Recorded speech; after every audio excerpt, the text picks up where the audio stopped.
Hey guys! Welcome back to Let's Play Xenosaga Episode 1. Last time we explored the Kukai Foundation. This time, well, I've done a little bit of stuff off screen. First of all, I've set up some of my characters here with new equipment and all the like. So just going to go over it real quick. We upgraded to the battle gear for everybody. Ether attack, thief ring. That's right, I can't R1 in there. I have the new battle mask we acquired on Junior, and the reason for that is kind of obvious. Things in his high tech slot will have an increased critical rate. However, for now he doesn't have any of those, so we'll have to fix that later. We also have Rider's Gloves on you. I also gave him the better ammo. We have new of that. Commander's Crest will be part of pretty much everyone in my party at some point, because this is just really, really good. It's I think it's a level 4 skill, so we can't unlock it yet, but in time. And it's more the Ether attack, since that's what he'll be using a lot of. And of course, you have Agility. You also have Thief Ring. And you, again, upgraded the Rod and the armor. Ziggy upgraded his armor as well. The Yamato belt, which I said I probably wouldn't use, but I really don't have anything better for Momo at the moment. She does have the red ring. I was trying to look it up to see if I could figure it out, but there isn't really a guide that I've been able to find that shows whether your stats are derived from, or your tech attack damage is derived from strength or ether attack stat, depending on the character. I don't know if it's this one or that one. If it's obviously ether, I'm guessing it's ether. But with something like Floral Tempest, I'm not too sure. It seems more like a physical attack. So I'm going to try the red ring, and maybe I'll switch it back and forth with the purple ring and see if I can notice a difference. Probably not. As far as skills go, just going to show those real quick. Poison Guard will be necessary upcoming. I can't remember if Physical Defense Guard is needed or not, but I know enemies use poison. Always want Search Eyes. Slow Protection is probably useful if I remember correctly, but I can't remember off the top of my head. Yeah, so that's pretty much it for that. Now, for tech attack, since we haven't really been in here, at least when it comes to Junior, we would like to set up his tech attacks. First and foremost, Storm Waltz. Yes, do this now. Storm Waltz will be his go-to damage for most of the time, and the reason for this is because it hits all enemies. And so we're going to set that, actually no, we're going to set that here. The one thing to note about Junior's techs is it doesn't matter. As you can see, everything on all slots are far because he just uses his gun for everything. Now, Prelude to Battle, we won't be putting any points into, even for wait time. We're just going to get rid of that altogether. Moonlit Serenade, on the other hand, we will be using until we can get an all-attacking thing. Basically, every one of his techs is either Spirit or Pierce, and so that makes it really easy to decide which ones to use. Storm Waltz, he has another one later that also hits all enemies, that's also Line and also Pierce, and the damage difference between the two seems negligible at best. In fact, I went in my further ahead file, my test run, and I tested it out at the same level on the same enemy, and the damage difference was in the single digits, so I'm not even going to worry about it. We're going to just power up Storm Waltz and make life simpler for ourselves. When I get enough points, I will up Moonlight Serenade as well. The other thing to note, and we only have 3 of them for now, but all of his techs are musically related. Prelude, Serenade, Waltz. He gets some other ones later. They all have a musical aspect to them. Not in terms of the animation, just in terms of the name. But anyway, now we're going to put on Storm Waltz pretty much. Actually, no, let's leave Moonlit Serenade on the other ones. Storm Waltz will be a square attack, and that's it. At least for now. Once we get enough points, we'll upgrade his other one. As for you, Angel's Blow's already where it needs to be. You'll do want it on your far triangle attack. I wouldn't waste the points investing in it for now. Oops. And let's see, Ziggy. There's not a whole lot of change we need to make at the moment. We do want Cyber Kick as well as Cyclone for the upcoming area, and I think we actually want Cyber Kick first and then Cyclone after, but I will mess around and see which ones I want for the first area and which ones I want for the second part of that area. Meteor Shot, you might as well leave it on there. Probably won't use it much anymore. As for you, there's not a whole lot else we're going to do. Star Strike is basically seen its day, and I've barely used it because it's just not good. Meteor Storm, I don't even think it's worth putting points into because it has nothing to make it strong against any type of enemy, and it's just kind of there. Star Cannon again, hit. The one advantage is it comes from the air. Now, attacks from the air, not only do they almost always hit all enemies, but they hit the enemies in the back row that you can't normally hit, even with a line attack. So that can be useful, but I believe the next tech she gets is the better all-attack tech that she gets in the game, and I want to save all my points for that one because, well, this one's good. The other one we're going to get better. Anyway, let's see here. You're pretty much set up the way I would expect you to be set up. You know what? Let's get rid of that right now. We won't be using Shock Blade at this point. Ether Amp, like I said before, I still haven't tested it out, but I'm not going to use it for the moment. Now, the other thing I did when I was off screen here. Oop, a little too far. I played at the casino, and I got a whole bunch of points. I also got a few recovery sets and escape and rest sets just so that I have some extra items. Now, I don't know what this does, but let's buy it. And that. And that. And that. There we go. Now, we can buy all these too if I have enough. I don't have enough. Oh well. I got a bunch of them anyway. There we go. Yeah. So there's a whole bunch of those things. You can view them right here. And that's pretty much all they are, is their pre-production sketches and CGs of characters throughout the game. There's not a whole lot of point in showing off most of these as far as I'm aware. But if you're interested, you know, pause, whatever. But yeah, it's a little bit of background into the developer's thought. So I guess if you're interested in that, that's fun. I don't have enough points to fill out the rest of them, but I wanted to get those items first and foremost. Alright, so let's take a look at those items we just got there. The Brave Soul is probably the best out of all of them. In fact, it's so good that I probably didn't even use it in my testing. Basically, we've seen this before in lots of other RPGs. As your HP goes down, it gets stronger, meaning your attacks get stronger. Fluctuating damage depending on HP. I'm not exactly sure how that works, but we can look into that. I'll test it out later. Brave Soul, basically I'm not going to use it too much because it's super abusive.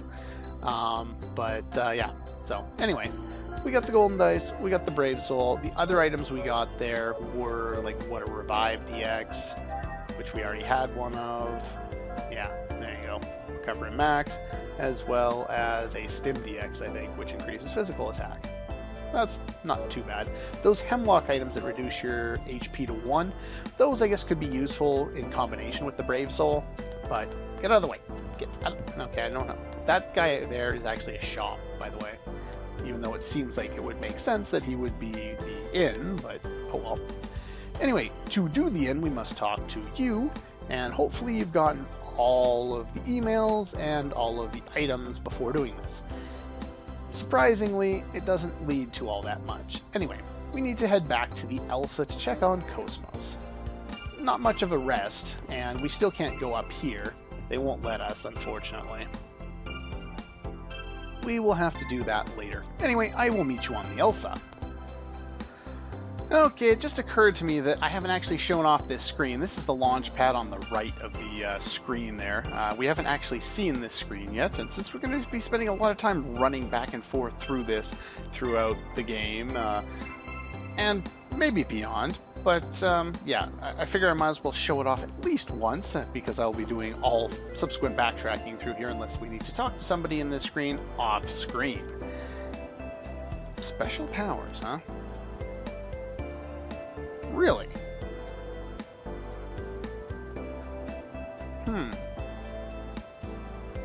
Really now? Wonder what the importance that has to, well, the Kukai Foundation. Well, they won't tell us about it yet, but we will learn in time. Turn on fast forward for the the ride here. There is one thing we will want to do before running back on the Elsa to talk to Alan over there. And that's go to the park to pick up that item. So, or the decoder that we learned about in the last episode there from the pink bug. So let's go do that. I think it was the last episode anyway. I don't know. They all blend together for me. Alright, so let's go up here real fast. We'll run and we'll get it, and then I will meet you on the Elsa. Oop, nope. I want to go this way. Yeah, see what I mean? Told you it was going to be right here. And we get decoder 1. So I'll meet you on the Elsa. Okay, there we go. Once you're ready, probably a good idea to save first, but let's go and talk to Alan. I'm fine now. Let's go do some maintenance on KOS-MOS. Really? Ah. Flashback over here. Current output is 5.8. Who the hell are you? LPP. Not even 3% of the required levels. In other words, you're saying it's impossible to open the door to Lost Jerusalem. Lost Open the Jerusalem. door. It's doubtful whether we can even find it. I've told you repeatedly that the emulators were mere supplements. You're the one who ignored that. Because of you, we've lost a valuable asset. I've done what I can with what we have, but it's not going to make much difference. Even Mizrahi couldn't pull this off without the original. So, have you finally come to acknowledge that lunatic's work? I'm just being objective. You don't sound No one objective. in the universe is as knowledgeable in this field as he was. You say that grudgingly. We can't keep our commander waiting any longer. You have a We'll commander. proceed with Plan 401. Who is it? Plan 401, huh? That seems a bit extreme to me. UTIC does that so that we The don't know what's 100 going series on. that Helmer's protege is babysitting. Not They only name does them it contain the entire record of Mizrahi's research, with but numbers. the access code for the UMN transfer column to the sealed area of Old Milsha also resides in it. Treat it too roughly, and you'll lose everything. I'm well aware of the importance of Milsha and the Y data. Why data, That's huh? why I'm using him. Him. I do not like him. Who don't you like? His eyes share the same look as Mizrahi's. The same as yours. Is that why you have glasses on? I'll be waiting for the good news. Pellegrini, secure a channel to our commander. I want to report this and discuss our plans for manipulating the committee. The subcommittee? How would you gonna figure that out? I see. So what do you want me to do? The situation is proceeding as planned. Don't interfere with it for now. Of course. I can't imagine the Second Milshan government and the Kukai Foundation will simply hand it over. If the situation warrants, we may have to use the Song of Nephilim. Now this is Okay, a surprise. and I that thought you is? hated it with a passion. I'm just saying even your toys have their uses. Then why don't you join me? We can enjoy the show together. Thanks, I'll pass.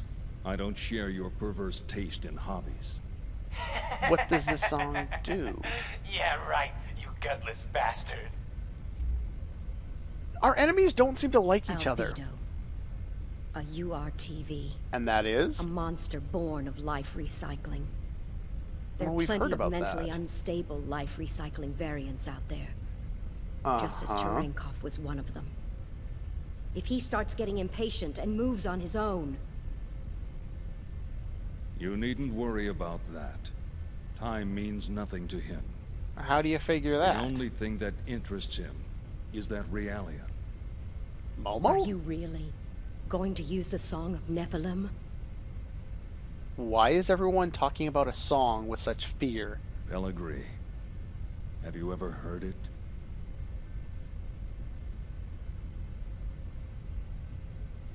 That song draws everything unto madness. How does this song do that? I guess if it was really, really bad, it would make you maddening. It could be really maddening. You just want to tear your hair out trying to not listen to it. But I don't think that's what they have in mind.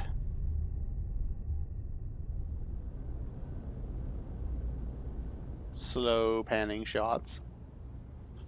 Give us an idea of where we are, even though if they had just jumped straight here, we would have I known. never thought I'd come back under these situations. Chief, is something wrong?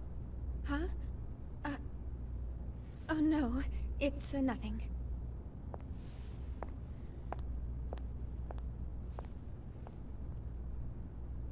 Are you... How's that, KOS-MOS?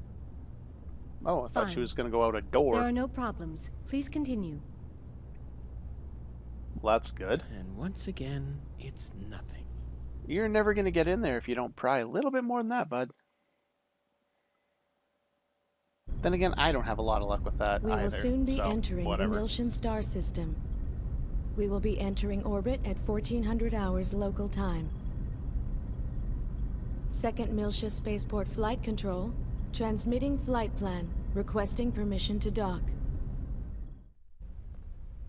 No, we're going to jump around a whole bunch, are we? Hey, Momo.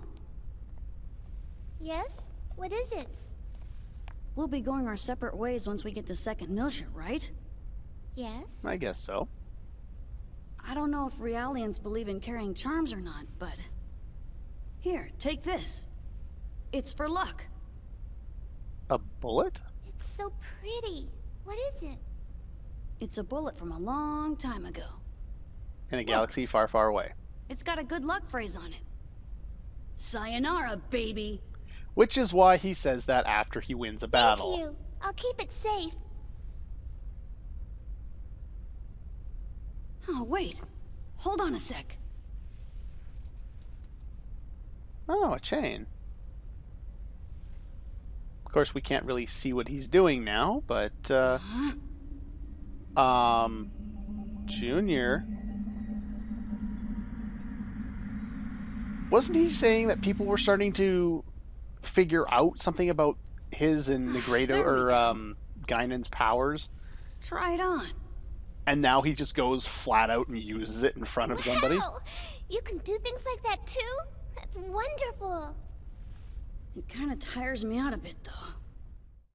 Still don't like that 666 on your hand. That's kind of frightening. A lot of imagery in this What game. a strange welcome. Are they escorting us in this time? They're blocking the way? Uh-oh. This is no welcome. No, they're shooting at us.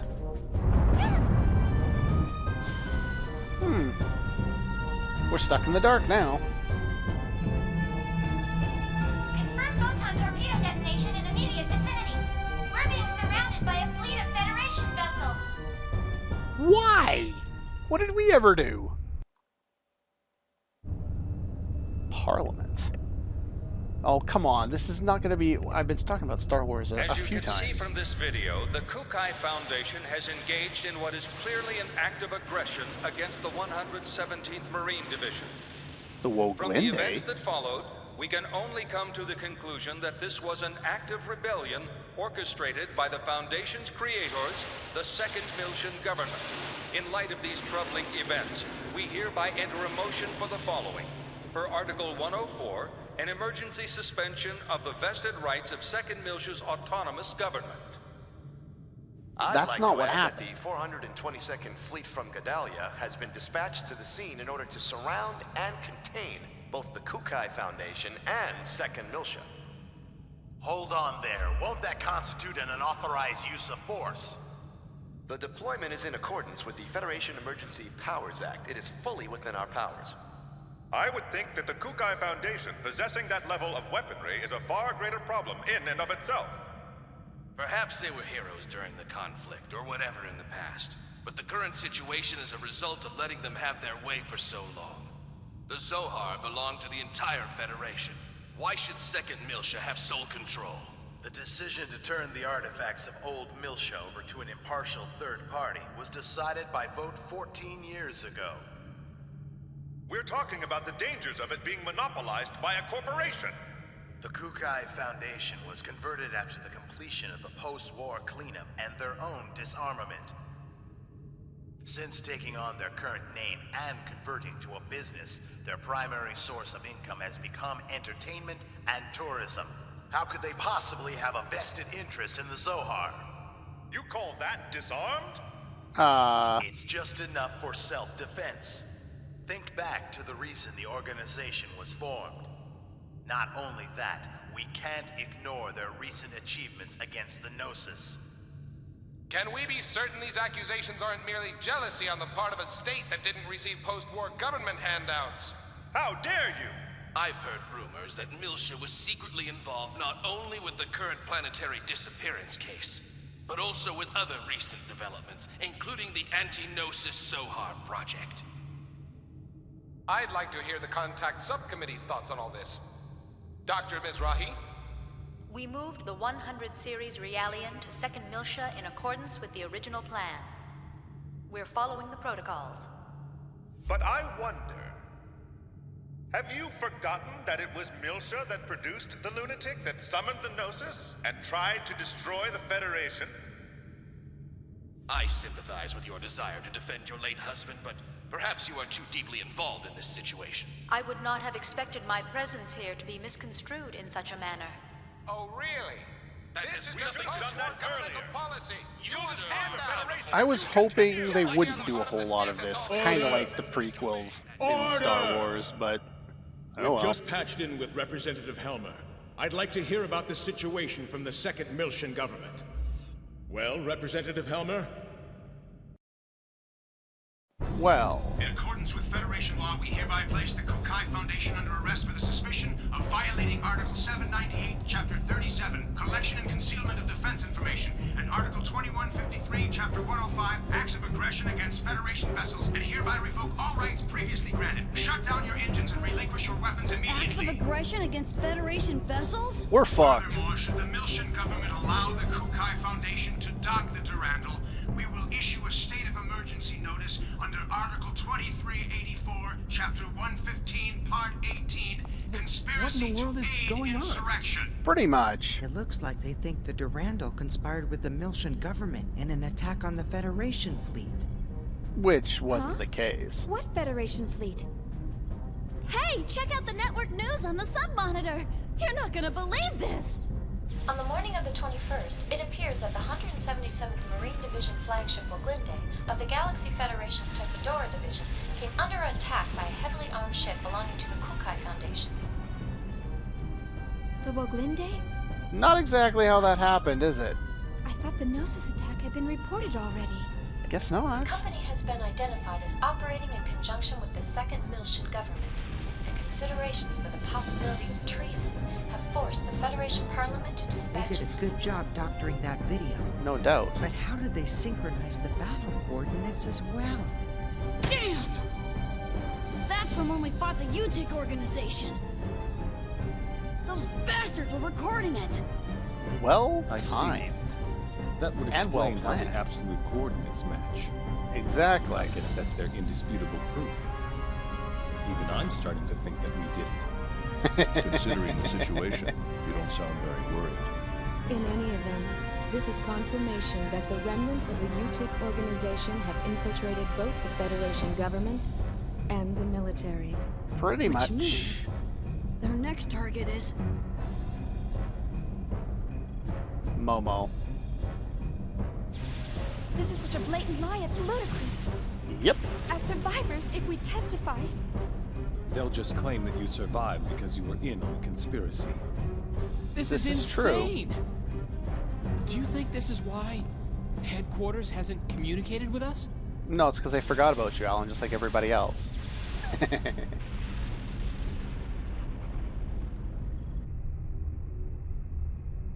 Unfortunately, there's a long series of cutscenes here. I'm going to try and cut off at a decent spot, but it will be a wee bit of a long episode, I'm afraid.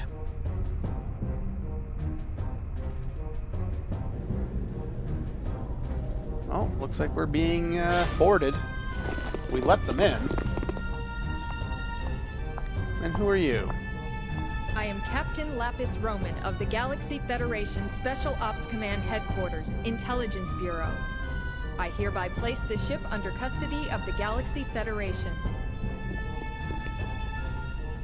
Well. Yeah, good luck with that. Even if you lock Ziggy's arms behind his back, I still think he's going to take you out. take you in as witnesses. All Vector property will be temporarily confiscated as evidence. KOS-MOS. Oh, Here's the right. 100 series Realian under warrant. Don't arrest Momo. Hey, don't hurt her! Ugh. Detain them in a single room and watch them carefully. All of them? Splitting them up will only serve to underman our guard posts. Investigate as much of the ship as possible before we rendezvous with the others. Yes, ma'am. Guinan Kukai, you are hereby under arrest for suspicion of treason against the Galaxy Federation. Come with me. As you wish.